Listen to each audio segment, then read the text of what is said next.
Okay, so we're now on live on Facebook. Yeah, I'm seeing we're live on Facebook now. I think he's just letting the attendees in on the Zoom call. So the attendees are starting to build up. There's no way to silence notifications without silencing my speaker, is there? Like every time I get a Facebook notification, I get You a ping. would have to go into, you're using a Windows computer, Lara. Mm-hmm. If you in your tray, which is your system tray, you have a sound icon, and some computers, depending upon the manufacturer, allow you to mute specific things. So like all system notifications, things like that, as opposed to the audio from Zoom. So if you click on it or right click on it, sometimes you get additional like settings or options. You could try there and see. Okay. You all smile for a little pic before we start. Smile. So Oh, no. just for those joining us on Facebook, we're just waiting for the attendees on Zoom to build up because it's climbing. So just let a little time pass before.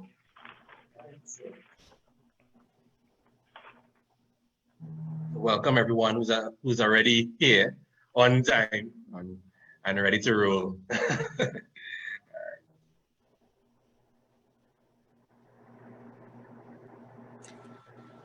Right. In the essence of time, I think we can start off, right? And we'll dive into it, and the others will joining as they come. So I want to welcome everyone to another one of our Youth Business Caribbean COVID-19 series, where we kind of really introduce certain topics that we believe that are viable and interesting to entrepreneurs, experiencing challenges, some even experiencing growth within this time, right? Just remember that Youth Business Caribbean consists of our partner organizations and network organizations in Barbados, Dominica, Jamaica, St. Lucia, Anguilla, and well, by my accent, you can tell Trinidad and Tobago as well, right? So today is going to be a little interesting take in terms of how we do things. I kind of reached out to my board of directors and pull together a great team of business owners to really kind of dive into their minds about how they're dealing with this current situation.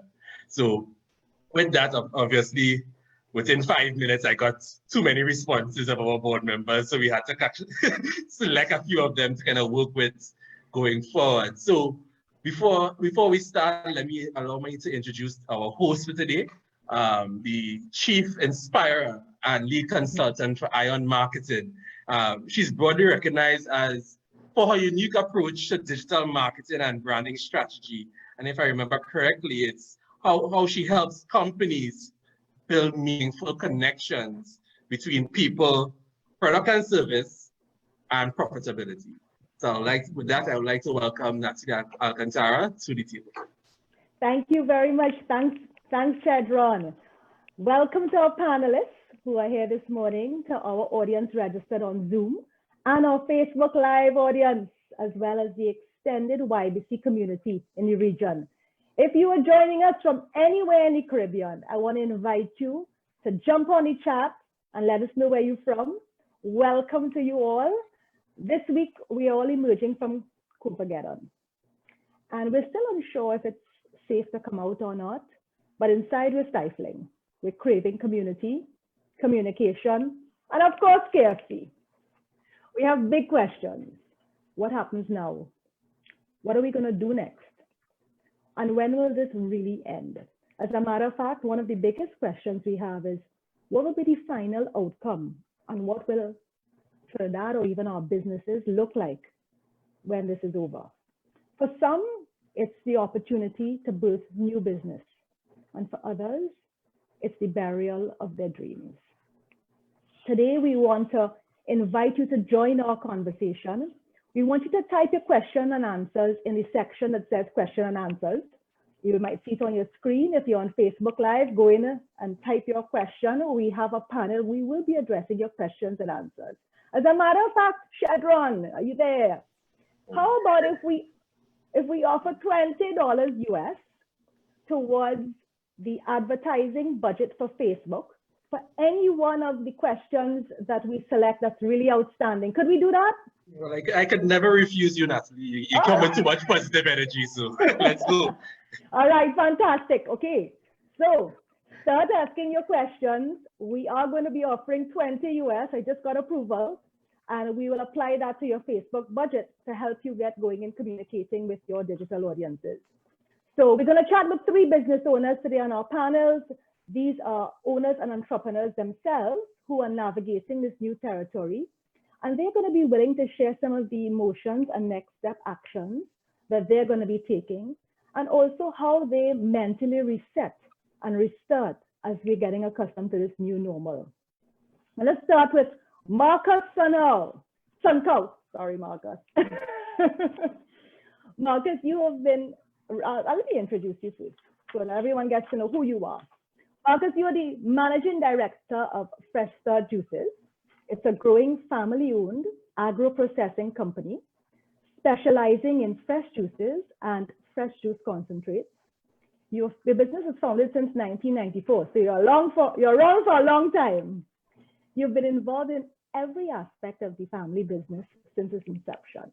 So you know every area, and you have experience, of course, across numerous years in all these areas. You serve on a number of boards, and from what I'm seeing here, you're an avid surfer and a gardener. Whoa. Our first question to you this morning, Marcus, is, you've been running your operation throughout the entire lockdown period, and you've also faced significant loss. How are you dealing with this loss? What steps are you taking to get your business back on track? And more so, what is keeping you up at night? Thank you, Natalie. Hi, everyone in virtual land. This is a very trying time for, I would say, most businesses around the world, especially the MSMEs. It's a very difficult time. We are facing the perfect storm. I mean, that is one of the catchphrases that we've all been hearing. We hear the same things over and over: the new normal, a face mask, whatever it is. And we have to sit back and look at the entire situation and try to figure out where do we fit in the new world. Nothing is going to be the same going forward, as far as I can tell. And, we just have to use the time to innovate. What we have been doing is really looking at all of our business processes and, trying to make the best with what we had or what we have. Prior to the shutdown nationally, 2021 started off a bit slow for us, and we have been trying to up our marketing game. This is something that we've been doing throughout, as well as be as innovative as possible. And innovation does not necessarily mean coming out with new products or new branding or whatever it may be. It might just be using a piece of equipment that you have in a different way to make a process more efficient. So innovation I think is a key part of going forward in this new normal. Okay, great. We have, well, you mentioned we had significant losses. We supply the hospitality industry, and with all the restaurants, in-house dining, fast food services, hotels, casinos, once they all closed, that cut off a large portion of our business. So going forward, we have to try to connect with our customers. For us, we were still able to service the supermarkets and the groceries, membership clubs, but they only represented a small part of our business operation. With everyone being at home and spending more time in the supermarket, it did increase our sales somewhat, but it would not be sufficient to to make up for the losses in HoReCa. What we have been using the time to do is also connect with our customers, call them, they're in a much worse place than we are. You know, they are completely closed. They still have their bills to pay. They have employees to see about. So, I mean, I really do feel it for them. So I try to keep in contact with as many of our customers as possible, and you know, just to find out how are you doing, what are you doing, you know, what is going to happen when things reopen, you know, how can we help, you know. So you know, that's just a few of the things that we have been doing. You know, Marcus, as you talk about the processes that you are looking at and repurposing equipment, upping your marketing game, these are all really critical action steps, especially connecting with customers, because like you said, you know, they may be in a worse off situation than you. And sometimes just maintaining that relationship and that connection keeps your brand on their radar. So I think that's also important. And it shows some compassion and some community. We have a question here from Facebook. It is, what sort of business ventures should young people consider going into during and post COVID-19? And I think this is a great question because it speaks to opportunity. You are seeing businesses close, Marcus. You are seeing people reinventing how they can come out in this new normal. What is new normal? Whatever it may look like, because it's, you know, the different iterations every week. What opportunities are you seeing on the local landscape for young people? I think the opportunities are there for everything that we were doing pre-COVID, except you have to change your delivery and change it to delivery. So if you were making jams and jellies, right now may not be the best time to get into a supermarket because everybody is trying to be there. But if you can deliver it to your customer, that might be the right thing to do. So, I mean, you have to look at the emerging trends, obviously, things like apps or, you know, IT. Everyone needs to be connected. So if you're good at fixing computers, fixing phones, that might be something that you can get into as well. So it all depends on what you can do, what is your forte, you know, how you choose to get into some type of business. Well, I'm glad you said that because we are seeing right now that, and we have a response here online that says virtual is the new normal, is it? As a matter of fact, well, virtually we're all sharing here. And Facebook Live, Zoom, and all these platforms have become the new normal way of communicating. I want to take this opportunity to bring in our other two panelists so they can join the conversation. We're getting some great questions, so I want to put it out to everyone rather than just direct to one panelist. We love the flow of questions. Keep them coming. Somebody's going to win that 20 US. Let me introduce you to Laura Quentrell Thomas. Laura is the founder and chairman of Regency Recruitment and Resources Limited, specializing in providing customized staffing, payroll, and training solutions to many of our country's leading firms. She has an MBA from Henry College, and she's currently also the president of the Trinidad and Tobago Coalition of Service Industries. Laura has been an active Rotarian since 1999, and she is most present in our business community. Laura, say hi to the audience. Is it good afternoon, everyone? Sorry, I thought it was still morning. Good afternoon. Nice to be here. Okay, Randall. We have Randall with us as well, Randall Douglas. Randall is the chief consultant and owner of Ingenuity Business Development, which assists businesses to grow and to realize their opportunities. Randall has a strong corporate experience in sales, marketing, trade marketing, export management, and general management for companies such as Unilever, Nestle, Coca-Cola, as well as local companies. He has a BSc in industrial management. He's a devoted husband, a proud father, and he has a strong network of friends. Thank you for joining us as well, Randall. So as we look at some of the questions, I'm going to open the floor so that any one of our panelists can address the questions coming in. We have one here that says, given there's an adoption of technology and streamline and businesses are being streamlined differently with the technology, what adoptions are the panelists taking and hoping to take in their business? Great question. Thank you for that. So panel, what new technological opportunities or platforms are you using in your businesses right now that maybe you didn't use as much before, but now are becoming really critical in terms of communicating with your customers, B2B or B2C? Okay, well, I'll thank you for the question. So as you heard, I run a recruitment agency, a staffing firm, and we had already begun to do virtual interviewing, although not on the scale that we are now doing it since COVID. So because the traffic in Trinidad has been appalling for the last 30 years, you know, we have always looked for innovative ways to connect with our candidates and the job seekers, but you really struggle to get past the impact of meeting somebody in person. And we do still have a requirement to verify academic certificates in person.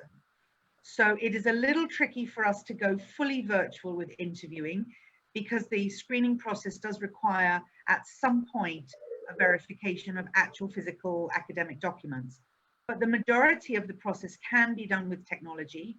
We do online testing, so the evaluation links are sent to the candidate.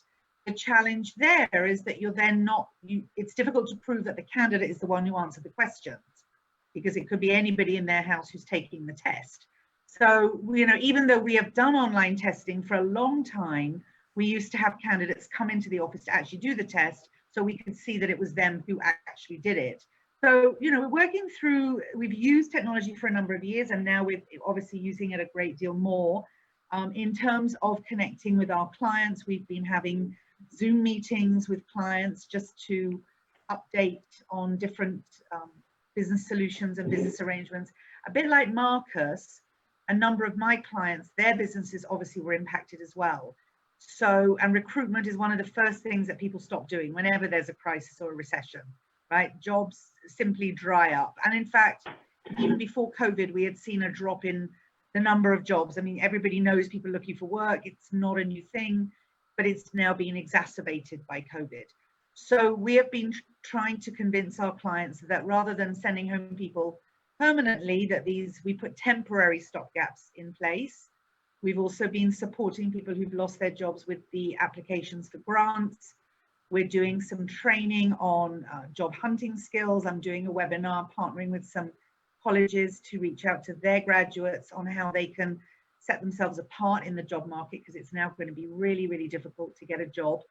And of course, promoting entrepreneurship, promoting coping strategies, and really staying connected. And then on the philanthropic side, which I'm also very involved in, we've been doing a number of Zoom meetings, regionally, even internationally, with some of our partners. We're partnering to arrange hamper distribution and to provide support. We've had computers donated to families in need. So we've been able to reach out to different partners in different ways using technology, but at the end of the day, still eventually going into somebody's home to make a delivery or, you know, connecting. So I don't think that the people connections are ever going to go away, but I do think that we've all been able to pivot, as you were referring earlier, the new catchphrase, to look at all the different services that we offer and see where they can actually be offered virtually. But I do think also people after, you know, 6 weeks, 7 weeks are getting Zoom fatigue. So you know, in the beginning it was great. We were all doing 10 Zoom things a day. And now it's like, you know, if I can get through 3, I consider it a success. So we're all getting burnout from all the screen time. And I do think that's something that will have an impact, especially perhaps on children. So anyway, that's my contribution for now. Zoom fatigue is real. I completely agree with you, but I have to say we are having a lot of fun with the Zoom backgrounds. I mean, that has definitely been great. We have a question here. This is directed to Marcus. This question comes from Amy Victor. We wanted Amy to answer live. So let's see if we get Amy on. Can you hear me? Hi, yes, I can hear you. Thank you. What a great question. Please go ahead. Good afternoon, everyone. So I'll just reread the question. So with the reopening of takeaway and curbside services, this is to Mr. Sumnall, but everyone can, you know, input. Have you seen some changes in the local hospitality landscape for fresh starts? I'm asking because I am remaining hopeful that the situation will organically reboot itself. I know it's only been 3 days, but well, definitely yes, there has been a change. There are many businesses. I think a lot of them are trying to adhere to the protocols set out by the Ministry of Health, putting in the social distancing markers and doing the hand wash stations. So, I mean, and quite honestly, these are things that should have been done many years ago. You know, a basic thing as a sink to wash your hands is necessary in any food establishment for food safety reasons and, you know, health. In terms of the business processes, I have not seen any major differences, except more companies are offering takeout service, home delivery via apps such as Food Drop and Alrighty, I believe. I think they're doing supermarket deliveries as well. But there are quite a few apps that are emerging that, you know, are offering these services, and I think it's a great step in the right direction, especially in this time. And how do we capitalize on that? You know, it's still yet to be seen, because if, you know, hopefully this all comes to an end in the next 2 or 3 months, I think most people would still go back to the restaurants and, you know, purchase their meals and dine in house as per usual. So, but there definitely is a market for it. Even prior to the whole COVID situation, you know, the adoption of some of these apps were really making an impact in some of the businesses, especially Food Drop. They added quite a number of good restaurant choices, and even I personally, I used it quite a few times, and the service was great. Okay. Thank you very much. Thanks, Amy. Hope I Great answered the question. question. Amy, how do you feel about the response? Did he answer?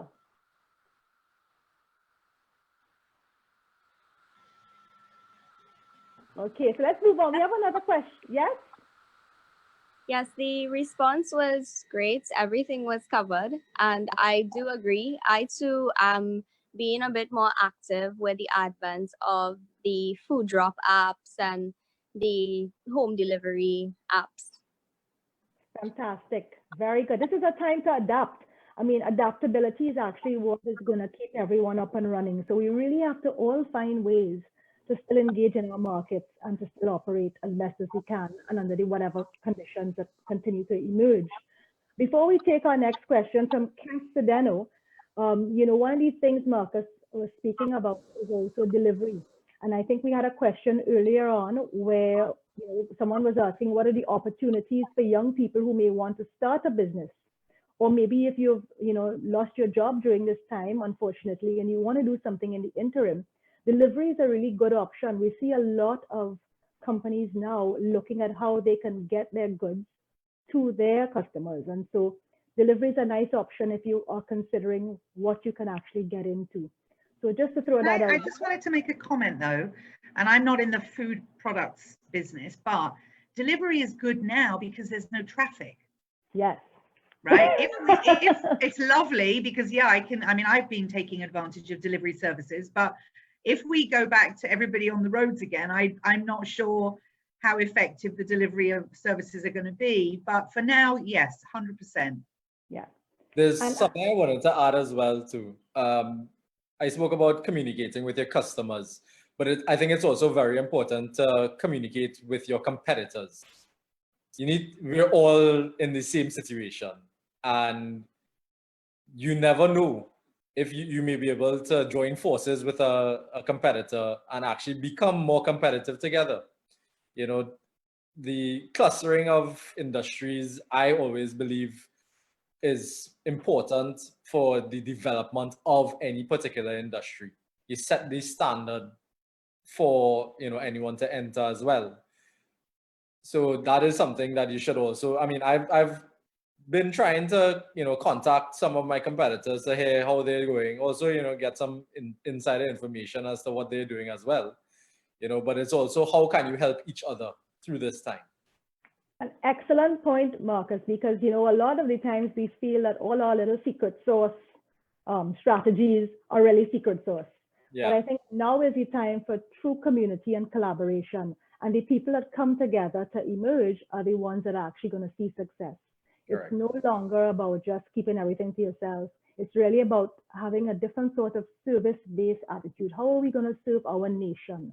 How are we going to serve our community? How together we can serve our customers? And I think that approach, rather than a competitive approach, and I'm not going to let them know what I'm doing, and it's a big secret sauce, secret squirrel. It's time to really rethink some of those attitudes and enter this space with a much more collaborative perspective.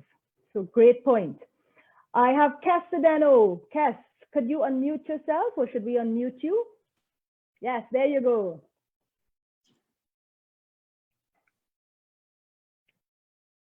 You can hear us? We can't hear you yet.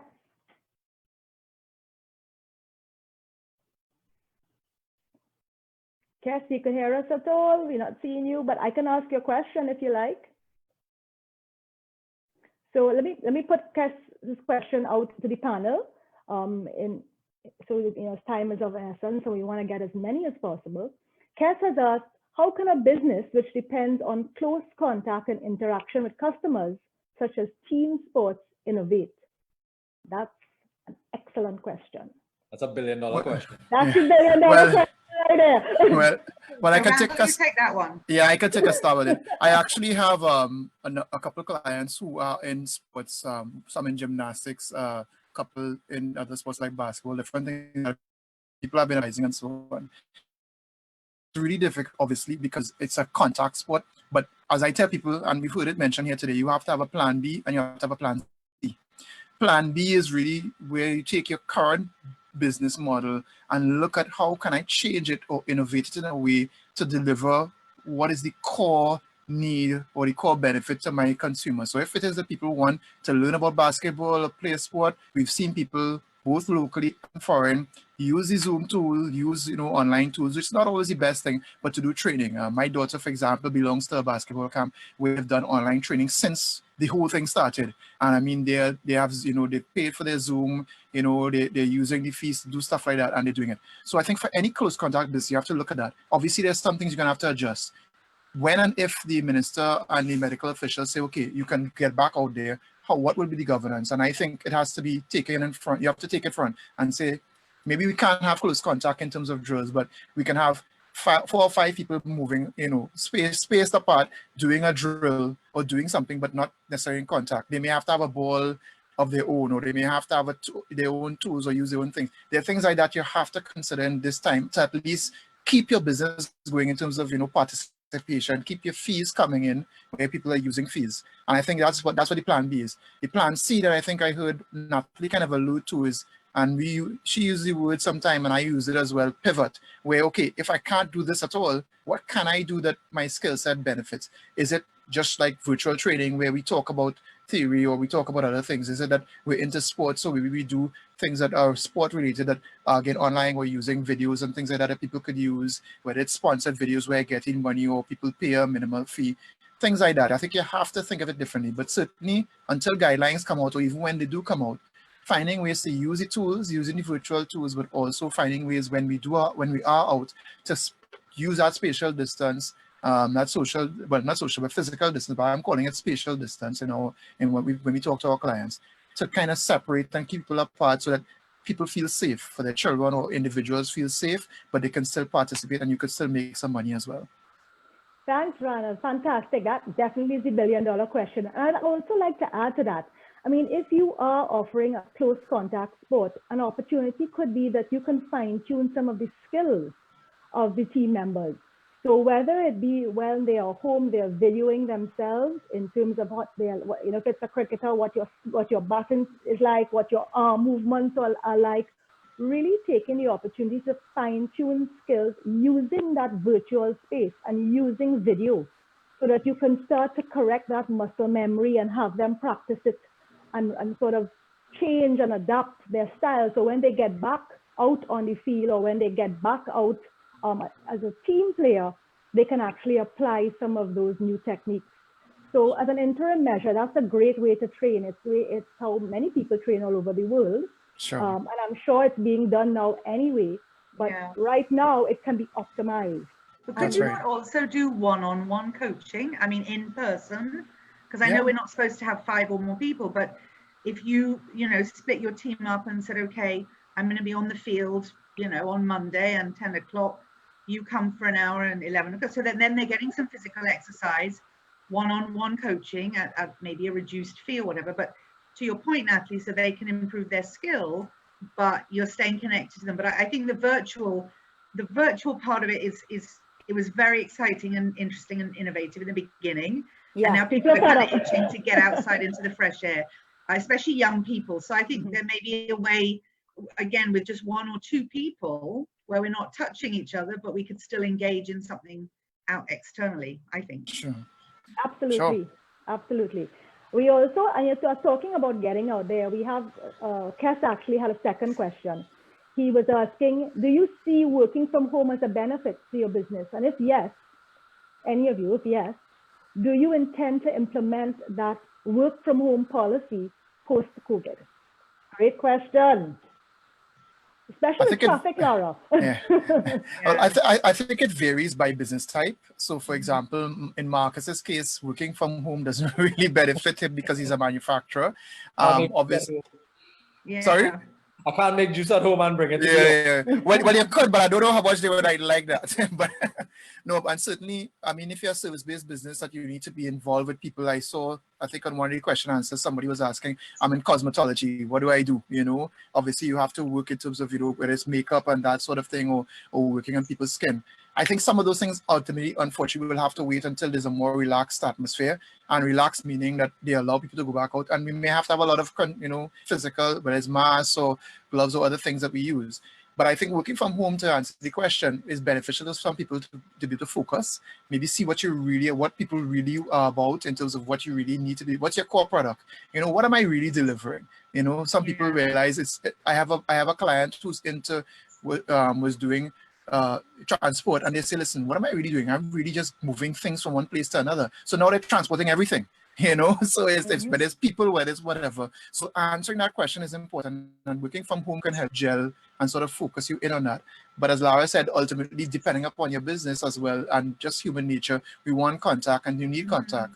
I've had clients who have difficulty using virtual tools, and I've done a lot of training with that, whether it be using apps, using Zoom, using social media. So there's opportunity there, but ultimately sometimes they just crave, or you need to have that contact too. So it's a mixed bag sometimes. Well, I just want to make one comment to the lady who had a question about cosmetology.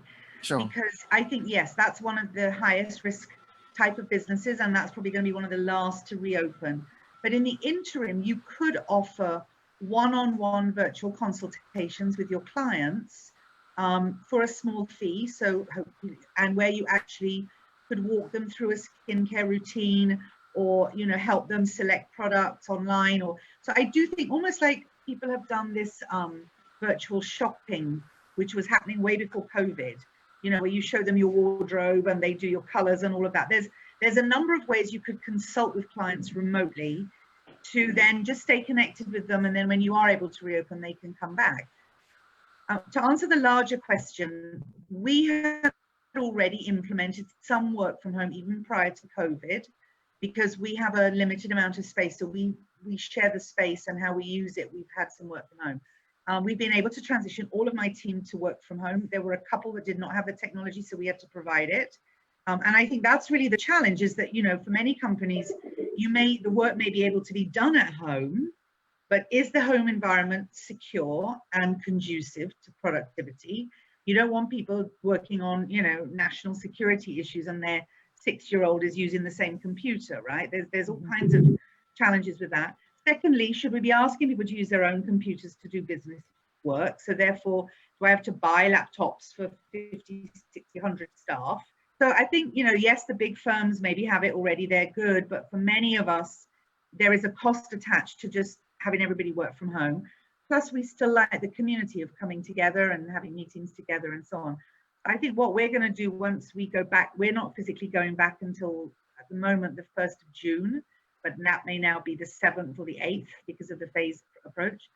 We may do half and half, so have staff rostered, some work from home and some not, but a lot of it's going to depend on them because some of them don't want to stay at home anymore. They're done.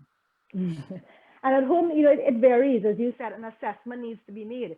If you have kids at home, it could be distracting. It could be dog. I mean, my dog is in my online classes for but my also exercise remember, classes every day. but also once people start going back to work, you know, end of May, June, but schools aren't reopening until September. What's happening to all those children who now been at home with their parents? What's being put in place for that? So for some people, it may be a necessity that I've continued staying at home because I've got my kids here. So there's a number of variables. I don't think you can say for every business it's going to be the same. It's really going to be case by case. And businesses have to make an assessment because there's also the plus of productivity with the traffic that we all know very well. You know, people who are commuting to get to their offices now, they don't have that commute time. And it also adds a bit of the quality time in terms of family life and so on. So it's a trade-off.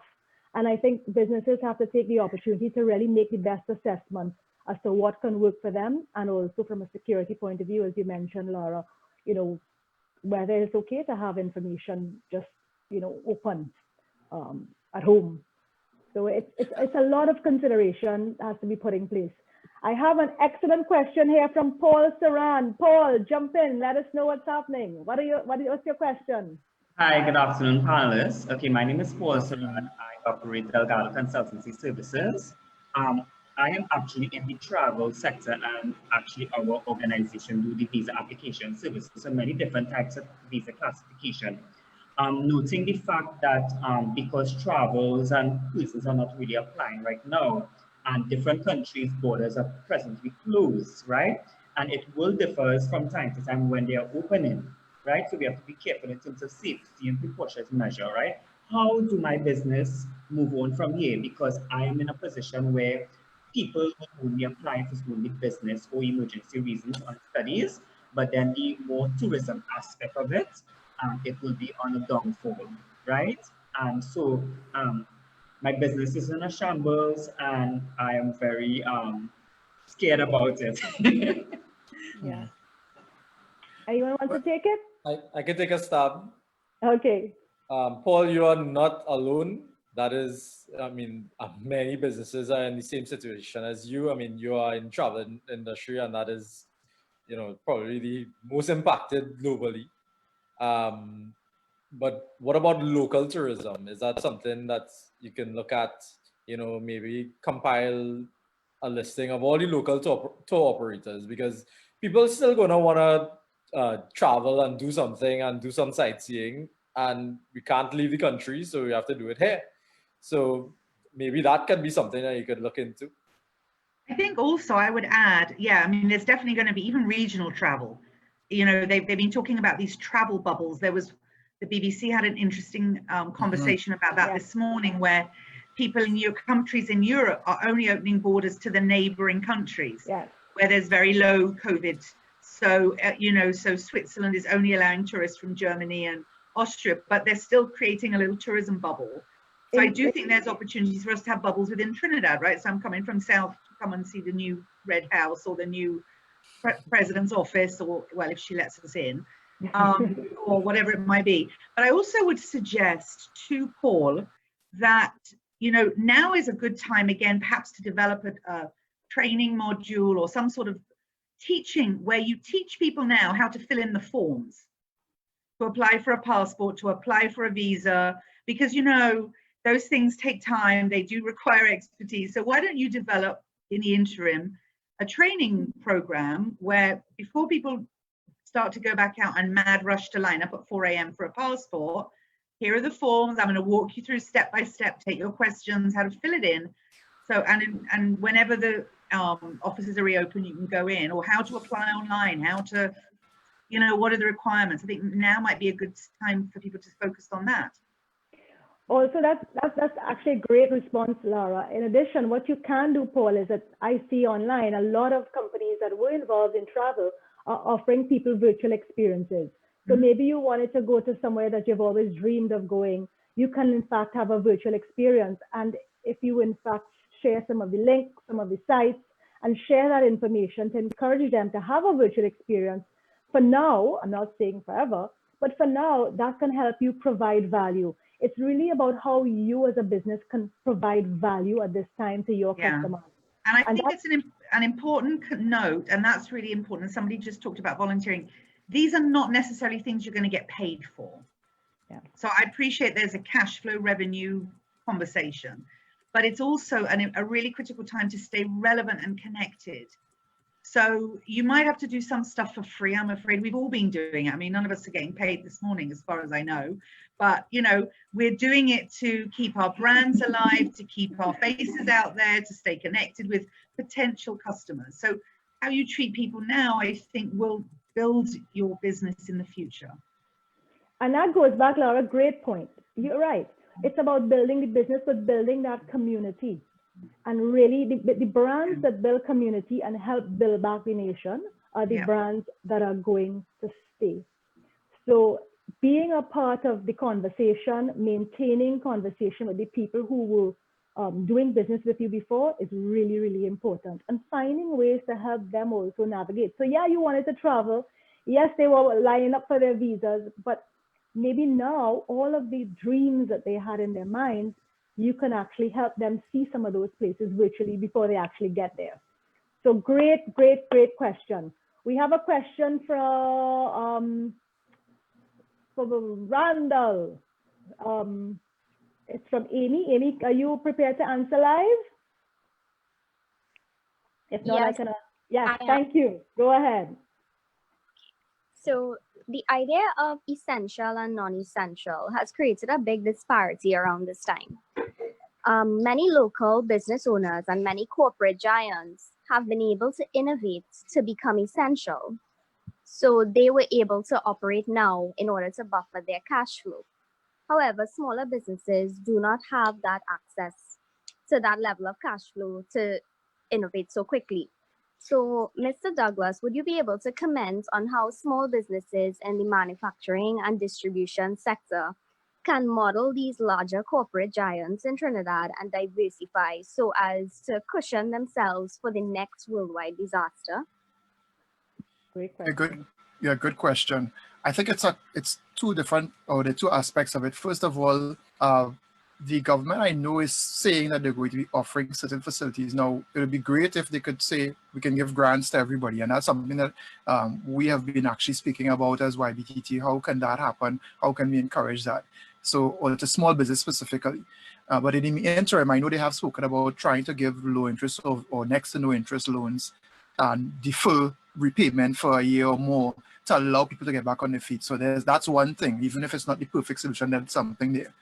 I think otherwise, much to what you were alluding to and what we were talking about earlier, the trick is what skills do I have, whether it be my current business or otherwise, and how can I innovate to do it? So some people, as you said, large business, it's about cash flow. Yes, sometimes they do that, but also for a small business, it's about saying, okay, if I can't innovate what I do now, as Lara was saying, whether it's online, virtual, or using a different technique, is there something I can do that I could use the tools that I have or the resources I have to now pivot into a different area? Because at the end of the day, that's what it's going to be about. There is going to be some return, even if it's like, sci-fi movies where you see people in hazmat suits and we're all going out, because, we can't stay close forever. There will always be the possibility that there's a Venezuelan who slipped through the border, just saying, which is reality, or someone like that comes in when the borders do open that is asymptomatic and could start to spread. So we do have to treat or act differently until fully someday.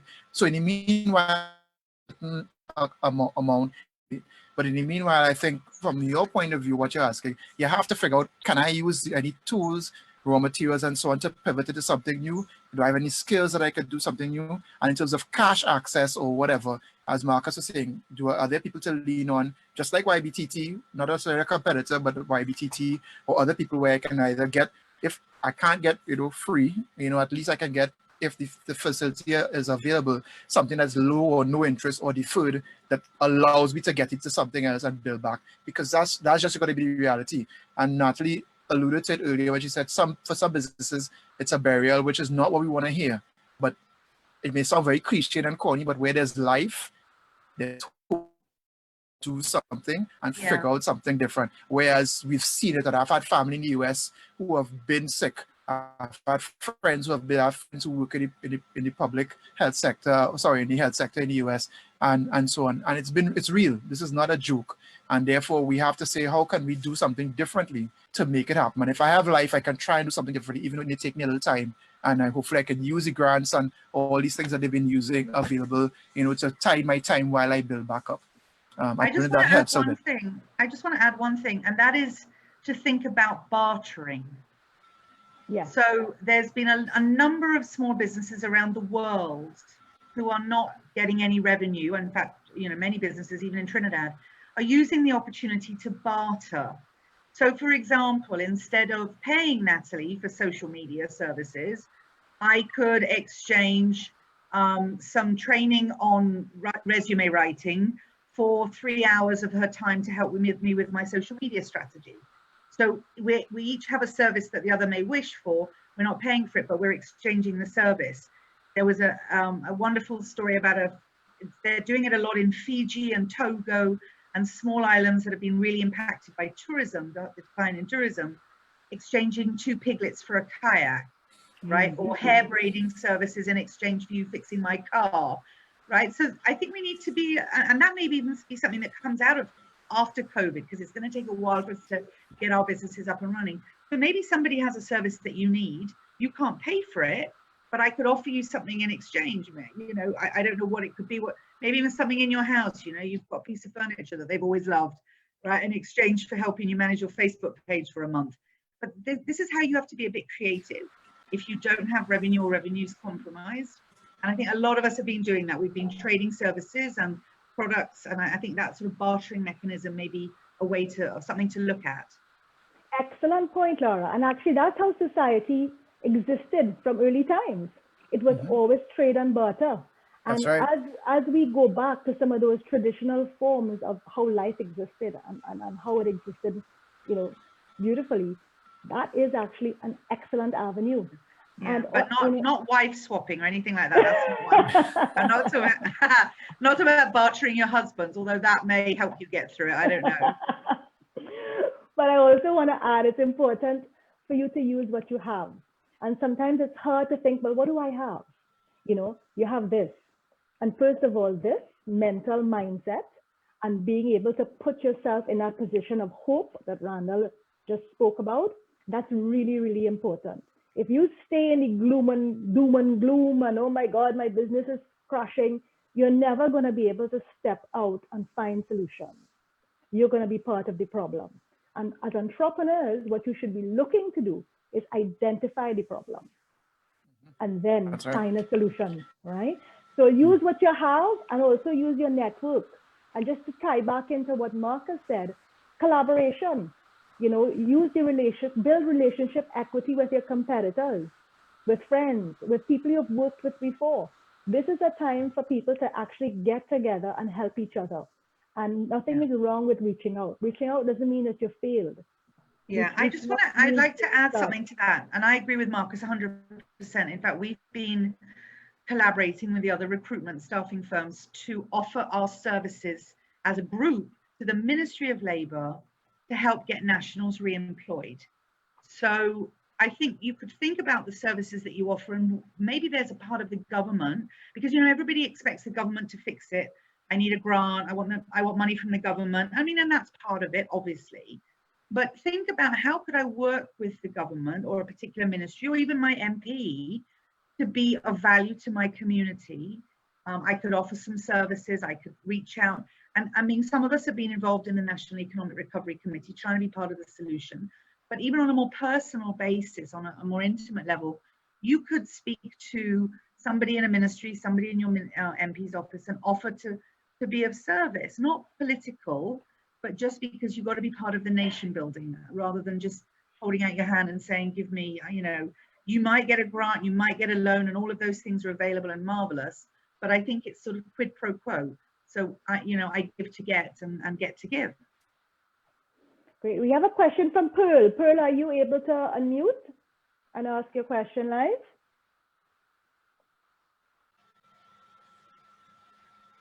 Okay, is it unmuted now? Yes, we're hearing you. Thank you. Lovely. As Welcome. an employer, as employers, can you share some of the issues that you are considering for the logistics and the human resource management, production, post-COVID? You know, what are you considering when you're going back out there? What are some of those things you're considering? Marcus, Anyone maybe? want to take it? Um, Or Laura? I think that was for Laura. Marcus. It was about manufacturing employees. Yes. is it for me? Early. I think she said employees in general, I think. Yeah, because as an employer, from what I've been looking at for me, there's a whole different occupational health and safety environment and issue that we are going to have to be looking at. There's a what kind of labor relationships are we going to have to be establishing? What are some of the things that you guys have been thinking of, or have you been thinking of it in terms of after this pandemic is considered managed? Because I don't think it's going to end really. I think we're going to always have these creatures coming in somewhere to affect how we live based on historical evidence. Well, certainly, maybe I could answer just shortly, and then the others can jump in. I've been advising clients in this way. There's two aspects of things. There's what is required by law, and then there's what you need to do as a business. So obviously, we have laws that govern, things like retrenchment and leave and so on, and we have to be aware of those. And many business people aren't. So a lot of times, I have to actually sit down and read out the act to someone to say, hey, this is what is required if you are going to let someone go, or how are you going to treat employees at the workplace if it's safety and health. You have to be aware of those regulations and things like that. So get yourself familiar with it first of all. We won't go into the details here, but be familiar with it so you're aware. From the point of view of people actually returning to work, what I've discussed with many of my clients and even at board level in some of the companies I deal with, you need to be very aware that there's mental and physical trauma as well as issues for people. There are some people who suffer from lifestyle or other diseases, chronic diseases that they know of, and people who don't. So you have to put things in place, even as a small business, to make sure that you make your employees feel safe, right? In terms of, sanitization, what's the policy for wearing masks, what's the policy for suppliers coming into your business, or customers if you're that type of business, what's the policy for people going out, if it's you have staff to collect checks or deliver things, how do they operate? And a lot of clients, that's what they've had to do. So you have to have something written, simple language, don't be too fancy, and agree to what everybody will say, that this is what I'm going to do. Because it being dangerous, it is dangerous for people, and some people may be fine. So you have to make sure you protect your employees and make them feel comfortable mentally and physically to work. And otherwise, in terms of the things you would do, obviously, some people are having employees agree to go on shifts where they may work half the amount that they normally work for less pay, but while they work things through. But that's an agreement between the employer and the employee that should be documented and agreed to, because it may go beyond normal legal requirements. So those things you have to think about. Sit down with yourself, with your business partner, or even someone you trust as a mentor, and work it out. That's just my 2 cents. I don't know if others may want to chime in from their experience as well. Well, yeah, I mean, I agree with everything, and I think Marcus can speak perhaps more to the manufacturing side, but just generally, as an employer, you have to look through all of the different steps in how you run your business and what safety and hygiene protocols you may need to implement, even if you're not a manufacturing facility or a services provider. And so that's something that we've already done. We have also been looking at working shifts, some people reducing the number of people in the physical office at any one time together. We've had to look at pay cuts for some of our staff. And so we've then been supporting them with grant applications, the salary relief grant. I think one of the most important things though for dealing with staff is constant communication with some compassion, being really clear, because we don't know what's happening nationally. I mean, every day it changes. Yes, we had the phases on Saturday, but there's still a lot of confusion about who falls in what phase. And so it's a really challenging environment to lead in, because the leader doesn't have the answers either. So it's important to reassure your staff. And what we've been doing is almost taking it in baby bites. So if we know the next 2 weeks, this is what we're going to cope with the next 2 weeks, right? I've got some eyes on the future and some of the things that my tech team are putting in place, but my staff, as much as I can, I've been reassuring them almost daily, this is where we're at, this is where we're at. And my goal is to not lose any of my staff permanently. So to keep connected with them and keep them engaged as much as I can so that they want to return to work and they don't feel like they've been mistreated or mishandled and then all rush to the industrial court as soon as we reopen. And so we've been relatively successful, but I only have a small team. So to be fair, I mean, our communication, we have about 120 people. And so it's been relatively easy to stay connected with people. If you had, 10,000 employees, it'd be totally different. But I do think it's important. You've got to comply with the law. You can't use this as an excuse to fire people. You have to be compassionate. It's frustrating, it's challenging, it's stressful, but maybe break it into baby bites and deal with issues as you can. Great response, Laura. And just as you're talking about baby bites, it's about really finding those micro wins every week. And nobody knows what's going to happen next. Nobody knows. Globally, nobody knows. And so this is unprecedented times. This is new territory. And there's no way that you can actually forecast. And even the forecast, they're forecasting a second wave. What happens then? Mm-hmm. And is that forecast even accurate? They don't even have answers for testing. There's just so much up in the air. But at this point, I think the key thing to do is exactly as you've said. Plan what your micro wins are each week and address with compassion and have clarity on what it is you want to do next. So that ambiguity that exists globally, you can actually take that pressure off the individual just simply by the way you treat them. So I think there's a lot that we can do as employers, as entrepreneurs, in just how we interact and communicate in this space. I have a lovely response here from one of our audience members. And I'm glad that you're actually writing stuff in because you're actually putting some advice out as well. She is making a comment. It's based on volunteer work. And she said, doing volunteer work in your field of expertise, you can get, she's offering what you can do to get some help.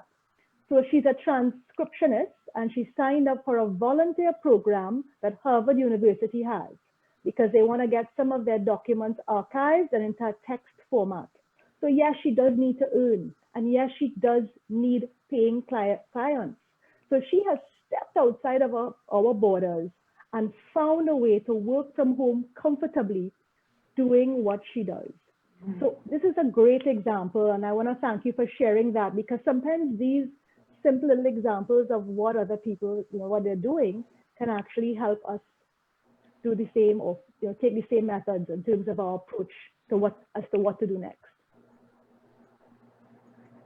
Marcus, do you want to share anything on the question of, yeah, all right. Yeah, I can talk a little bit on the production aspect. If you are in the food and beverage industry, then you're supposed to be following GMPs at the very least. That's good manufacturing practices. And most of the health and safety items are already outlined in GMPs, which you should be following. So the face mask, hairnet, sanitation, constant sanitation of hard surfaces, washing of hands, etc., etc. So you are supposed to be following those things. If you're unsure of what you are doing, then there are many resources online. You can talk to your public health agency, the Ministry of Health, Chemistry, Food and Drug. They can give you guidelines as to how to move forward. They also do inspections if you are unsure of what you are doing, if is the correct methods or you have the correct equipment in place. If it's non-food manufacturing, then you definitely would have to look at, how close your employees are together in your factory or production area. If you have to do some kind of rotation and change your work in progress. So you have one crew come in and do part A of your process, and then at a later time they come in and do part B, so it all depends on your production process, your facility, and what you have available to you. You know, I know better than many people how it is to work in a small environment, and it can be very difficult to do or to make space. So you have to really think through your process and, you know, make changes where needed. Great, thank you. Thanks, Marcus. We're gonna take 2 more questions in today's session, and I'm really happy to see all the questions that are coming in. We have a question from Rachel. Rachel is asking about entrepreneurs in the creative industry, and we definitely don't want to leave this segment so Rachel, go ahead. You can unmute yourself. Hi, Clay, are you hearing me? Yes, I'm hearing you. Hi, we're hearing you. Okay, I was saying that I wasn't sure if the question was asked, but what advice do you have for persons who function in the creative space, in the entertainment sector, especially now that a lot of events, well, all events, festivals, live events have been cancelled, granted. What is happening in today's world? I've been speaking with a lot of creatives, and whilst, yes, people are doing the live events online and all of these different things, the question needs to be asked as to what's next for them. The discussion about how do we monetize online, how do we go about these things, are our fans willing to pay to see us perform? I'm saying us because I'm also I function in the creative space as a consultant and talent manager. These things are being discussed. So as entrepreneurs and business owners, what would you give as advice for those listening in who may function in that space and may need some added, I guess, guides to see them through? Well, I've had some conversations with some creative people. We have another sideline business that's actually in the creative field, and it's been very difficult discussions, as you would imagine. But part of it, and I've seen this work for some local people, and definitely it's been working still for some foreign creative people, is that obviously people are using the live streaming, but it's more like a gateway. Yeah. It's sort of like to highlight what you do. But there are tools available. For example, there's a website called Twitch.tv that was primarily first for gamers, but now people are using it to post their music and performances. And there's what they call jar. And anybody in the world, once they're on, they could use whether it is they use PayPal, whatever, it's just a tip. And tips it could be $1, US $5, but it builds up. So you find that during one performance, you might get 10 or 15 people tipping, you know, it could be between 5 and 10 US, and it adds up. And it's helping, of course, to keep things going. Another suggestion is that you try now, if you have a skill or talent, whether acting, musical performance, whatever it is, you try and see if there's remember, this is just your competency. Can I now offer this in a different way to people, local business or otherwise, you know, whether it be a jingle, things I wouldn't normally do, but at least to keep the money coming out. So I can offer a jingle. There's a website called Fiverr, Fiver, 2 Rs.com. And I think some of our directors will be familiar with it. And you can use it. There are tons of people on there, but including Trinidadians I've seen who do graphic work, who do music. And you take a little bit to get going, a couple of weeks, but you get a reputation, and people from $5 US to up as much as 30, 40, 50 US, people hire you to get their things done, whether it's a jingle, whether it's a logo. I've used it as well. And those things are different tools, which may sound, you know, a little chinksy, but, you know, as my grandmother used to say, drip, drip, you know, fills the bucket. Mm-hmm. And you have to do those things to do things a bit differently until we find a new normal. You know, just one last thing I would say, there's an artist named Michael Louchton, you may be familiar with. And he's an old schoolmate of mine. And they just did a performance online with everybody separate, all the artists separate, performing, and then initially coming together to rehearse, but then socially distancing.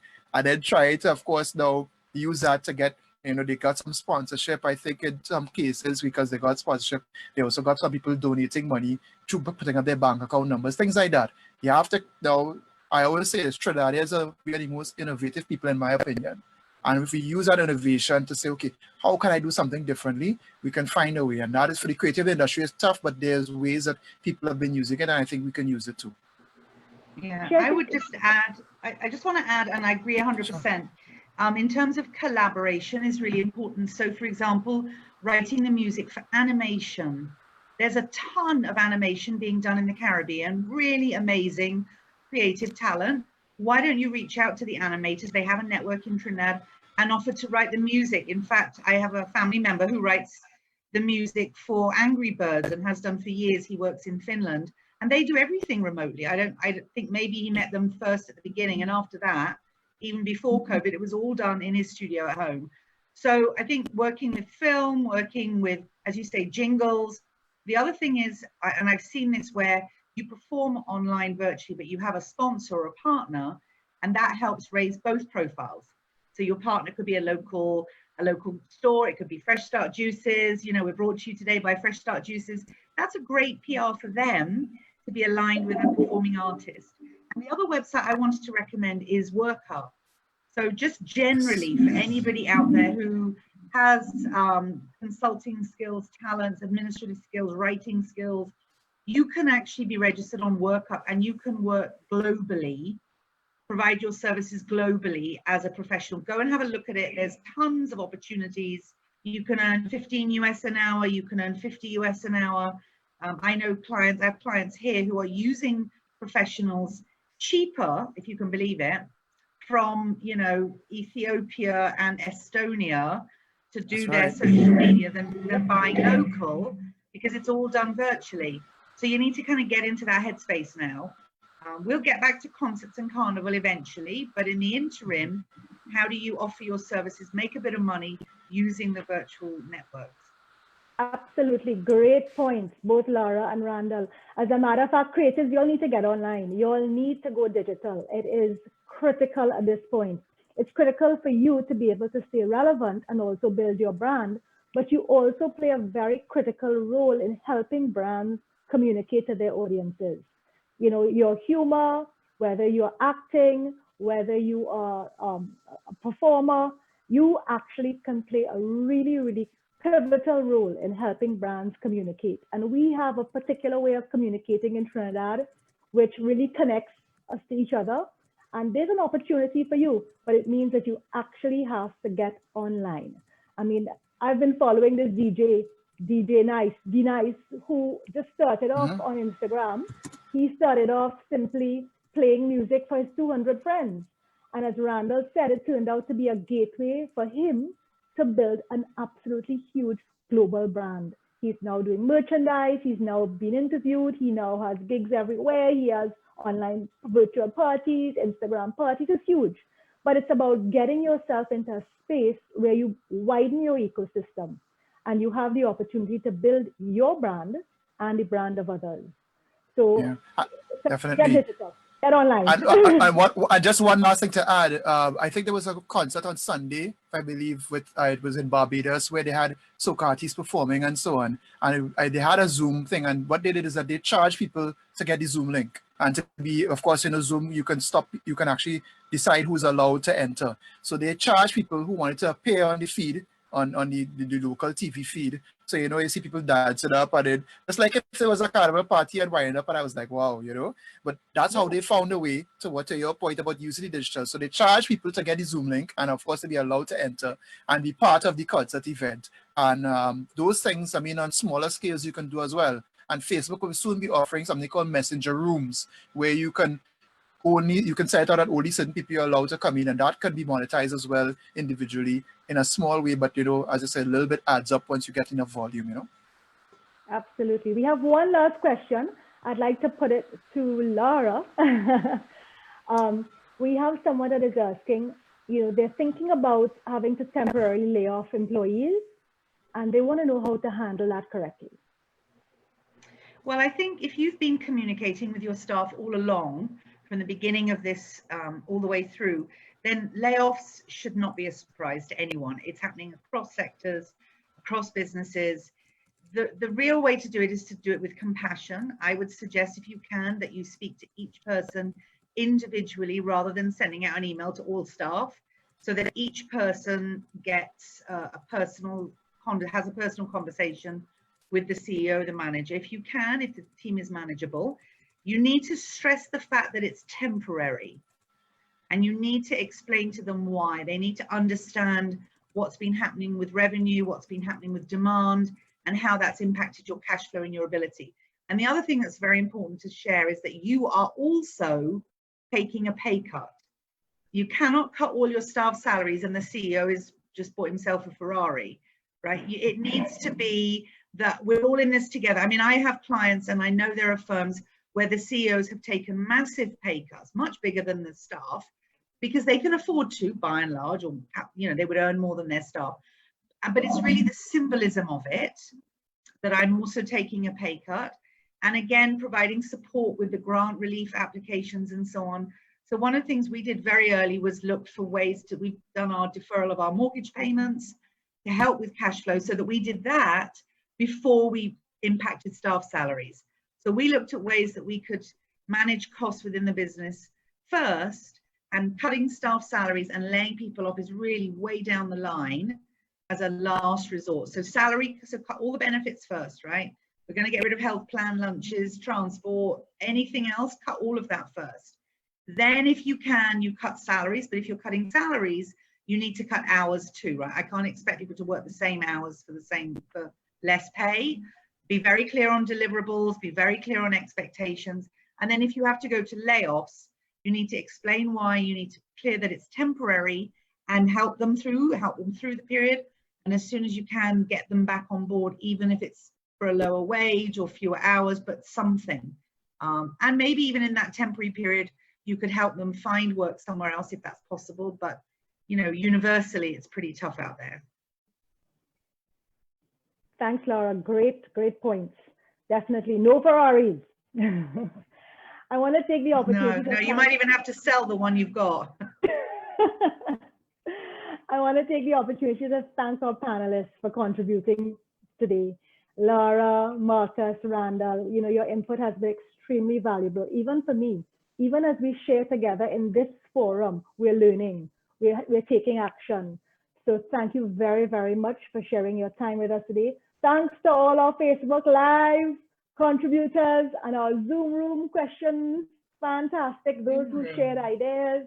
Really, really appreciate us coming together as a community, YBTT and YBC. Thank you for putting this on today. This webinar has been extremely informative, and I hope you've all benefited. Share with us any takeaways you have. Go on the Facebook page, go on the Instagram page, share any takeaways you've had from today, any ideas or suggestions that you'd like to put forward. Thank you, and I'm going to turn you over to Shedron. I believe you thanked everybody there, so make my job easier, so I can forgive you for the 20 US. We are 20 US. I think takeaways. All right, great. So thanks, team. I mean, I put on the post in our board group. The dream team is speaking. So yeah. I mean, I ran out of paper taking notes, so I'm not sure what will happen there.